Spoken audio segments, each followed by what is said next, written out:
Hi everyone, welcome back to The Mystic in the Woods. I'm Kate, and today we are finally returning to our Shadow Work and Tarot series.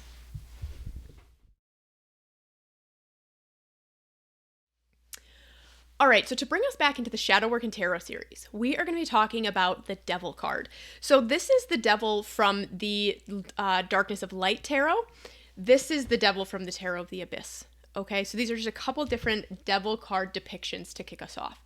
Now, this is, of course, fairly similar to the depiction in the Rider-Waite-Smith, which I don't actually have in front of me, the Rider-Waite-Smith deck. Now, it's not really a surprise that this would be the card that would bring us back into this series after a very long break from the Shadow Work and Tarot series, because if you've been following the channel, then you know, like, our Devil workshop starts soon, so I've been very immersed again in the mythology of the Devil. Lucifer, Satan, the horned gods, how they became the Devil, the Devil card in tarot. Like, I've been really immersed in a round of study, right? So it's not surprising that this would be the card that would bring us back into this series. Oftentimes, when we learn about the Devil card, the meaning that comes up is about addiction, right? That's sort of one of the traditional meanings. And of course, as always, when I start one of these Shadow Work and Tarot videos, I'm not going to say that that's wrong. There are a lot of ways to interpret every single card in the tarot. So you should take what resonates with you from this video and you should just leave the rest, right? I am in no way claiming this is the only or the best way to read the Devil card, and I am specifically looking through the lens of shadow work. But I think that leaving it at addiction tends to miss a lot of nuance and personal power that can come from this card. So when we have the Devil card, I like to juxtapose it, if that's the word I'm looking for there, with the Lovers, where we have two people often united in one and divided in the other, right? We don't see this happen in every single deck, but in a lot of tarot decks, we do see what could be the same two people in the Lovers card and the Devil card. Again, in one they're united, and in another they're divided. And this always brings me to the Gospel of Mary and the 7 Deadly Sins. And if you're looking for a book to read on this, then On Our Best Behavior by Elise Luhanen is a fantastic book on the 7 Deadly Sins. But we tend to, or we have been brought up with the idea that the 7 deadly sins are bad, right? So gluttony, sloth, rage, lust, that whole list of things. It's really bad for us to do. And it would be easy to take the Devil card and assume that when this comes up in our readings, it's pointing to where we are too rageful or too lustful or too sloth or too whatever, right? Because he's really got us, trapped in these depictions. Usually, like, even here's one from the Tarot of the Abyss, we're seeing somebody trapped in some capacity. But the thing about the 7 deadly sins through the lens of the Gospel of Mary, and if this is interesting to you, then I've got my Gnostic Goddess masterclass coming up on the 18th. The details are below. We're going to be talking about the Gnostic goddesses. And this is where the Devil archetype really cannot be removed from our goddess worship. But when we look through the lens of the Gospel of Mary, where we have the 7 powers that would later become the 7 deadly sins, we aren't actually looking at 7 sins, okay, things we shouldn't do. We're looking at places where the soul can get stuck. Because within the Gospel of Mary, the idea is that the point of being human is to be fully human and fully divine at the same time. And so these 7 powers are places where the soul can just kind of get stuck, get sucked off course for a minute. Because, for example, and Megan Watterson writes about this in her book, which I thought I had sitting right here actually, Mary Magdalene Revealed. If anybody hasn't read this, you're probably going to want to. Mary Magdalene Reveals. She uses anger as the example, right? There are plenty of situations in life in which anger is the appropriate response. But are we acting only from a place of anger? Or have we remembered that we are also a soul in this human body? Is that anger burning things down around us indiscriminatively?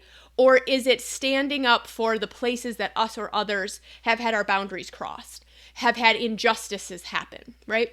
So when the Devil comes in and we start to look at it through this lens, we can go, okay, in the Lover's card, fully human and fully divine, both at the same time, right? And when we get the devil card, we say, okay, where are we being separated from our divinity? What is pulling us off course? And sometimes it is about being too angry, right? I'm too angry. I'm lashing out at the people around me. But sometimes it's about not being angry enough. It's about not being able to access our anger. Or if we're looking at sloth, it's about not believing we deserve rest. If we're looking at pride, it's about being able to admit, hey, I'm good at something, or I deserve something, or just having access to that really healthy ego. So when we're looking at something like the devil card through this lens, it's coming to shine a light on whatever is holding us back, right? Whatever bonds we need to break free from in order to reach our next level. And I also want to sort of presence that this tends to come up when we're on the right track, when we are doing the right things, and our ego has stepped in to try and keep us safe. I'm not somebody who thinks that our ego needs to be killed off. Personally, I think that our ego is very important to our daily life. However, we don't necessarily want our ego running the show, right? We want our soul running the show. And so oftentimes our ego will step in and try to keep us safe. Say, oh, don't go do that thing because it's not safe. And this is where that shadow work piece comes in. So which pieces of us have been severed off and put into the shadow because our ego has learned that it is unsafe or shameful in some way to be that thing. And the important part about the shadow is to remember that this is what we perceive as unsafe, unlovable, unworthy. It's not always things that are unsafe, unlovable, or unworthy. And so our ego will come in and say, oh, don't do that. It's not safe. And a lot of times that's when the devil card will come up. It will be our ego saying, hey, this is really scary. You're going in for an expansion here, and I think it's time to rein that in an attempt to keep us safe. This is this typical expansion-contraction cycle that we go through in life and on our spiritual path, where we will, right before a big expansion, we tend to have a contraction, okay? This is really normal. And I'll give you just a personal example, right, about claiming the title priestess, about stepping onto this path.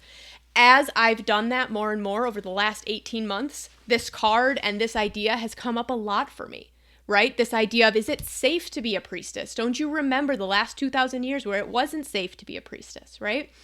This is all that stuff sitting in our shadow, whether we're talking epigenetically, whether we're talking past lives, whether we're talking about experiences in this life. So a lot of people, for example, have had experiences in childhood where they were told they're too much. You need to be quieter, right? You need to be seen, not heard. Good girls don't do that. All of that messaging puts things into our shadows that are potentially very authentic, very powerful pieces of ourselves. And I think that the devil comes in to show us where that's happening, to shine lights on those bonds that are being put on our most authentic self. And so when it comes up in a reading, this is the question that I'm asking, right? Like, what aspect of me have I bound? Have I let society bound? Have my experiences severed away and bound in my shadow? When I'm especially doing a shadow work reading and this comes up, this is one of the things that I'm looking at. Now, I also want to talk a little bit about the myth of the devil. And of course I did a video on this with books and deck recommendations and everything like that, because when we talk about mythology, and I think that there's a lot to be learned here about the devil card and how we read this when we look through the lens of mythology. When we think about the devil, right? The Christian devil, the one with the horns, the one who is, in control of this realm, who always is trying to pull us away from God, that devil, that actually took 3 separate, at least, archetypes, beings, mythologies in order to create. So we have Lucifer, we have Satan, and we have the horned gods of Europe, the various horned gods of Europe that Christianity clashed with as it moved through. the myth of Lucifer, and this is something, again, like if you guys want to do a really deep dive into these 3 archetypes, we are doing that in the Devil Workshop. So depending on which day I manage to get this uploaded, we still have time to join, right? The first module opens on the 13th, but we're not live for the first time until the 20th, which means there's plenty of time to join and be ready for that first live stream. And the live streams are all pre-recorded if you can't make it. Or not pre-recorded. Excuse me, the live streams are recorded and the recordings are sent out to participants. That's what I was trying to say. So it took all 3. Anyway, back to the point. Bring it back, Kate. Lucifer, Satan, and the horned gods. It took these 3 beings to smush together to create the devil that we know of today, the devil that the devil card was created to represent. Lucifer, the one that I want to point out here about Lucifer's mythology, is that in order to get Lucifer as the leader of this huge rebellion against God and this big war against God and his big dramatic fall from heaven, we don't actually get that until Milton's Paradise Lost, which is an epic poem. And in that epic poem, God is very clearly the bad guy. Milton was writing this in an era in England where they were trying to overthrow the monarchy and they were not successful. And it was the tail end of Shakespeare. He wanted to be the next Shakespeare. And so in his poem, Paradise Lost, we very clearly see Lucifer as a being who is looking for reassurance from his father figure, that he is still loved, that he is still important. And God does not provide that. So God creates Adam and he says, everybody must bow down before Adam, right? And Lucifer, like, just a little insecure about that maybe. And God does not provide that reassurance. And this gives us a really interesting lens into the devil card, right? Now, another one, which we can look at through the lens of Satan, the mythology of Satan, is that at first, when we see Satan appear within the texts, it is a concept. It means opposer or adversary.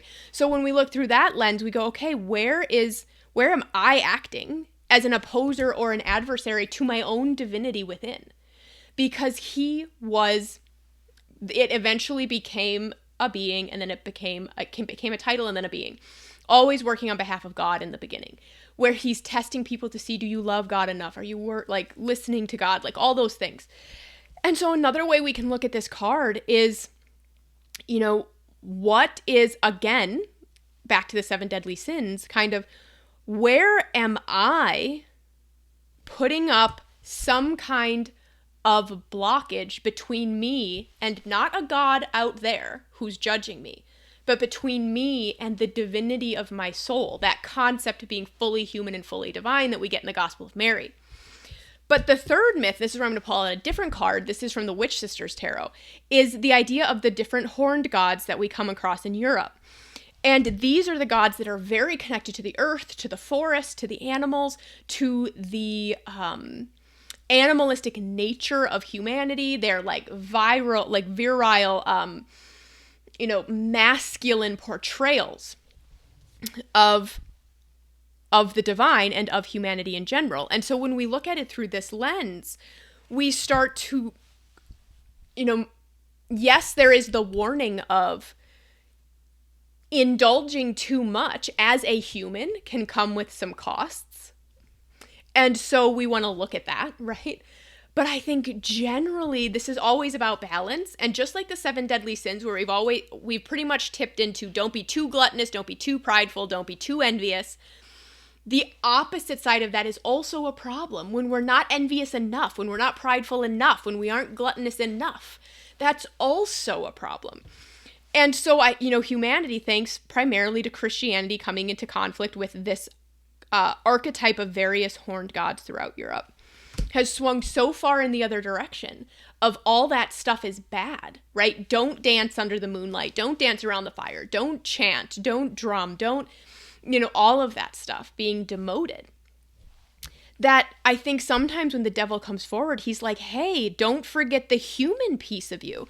So in this deck specifically, she even writes in here, we humans are also animals, and we deny our animal nature and needs at our cost. If this wild god appears in our reading, perhaps we need to dance in the forest, feel the earth under our feet and the sun on our face. And then she goes into that, of course, but unlike an immortal being, us humans do have to live with the consequences of our actions. And so this is where we always want to strike a balance.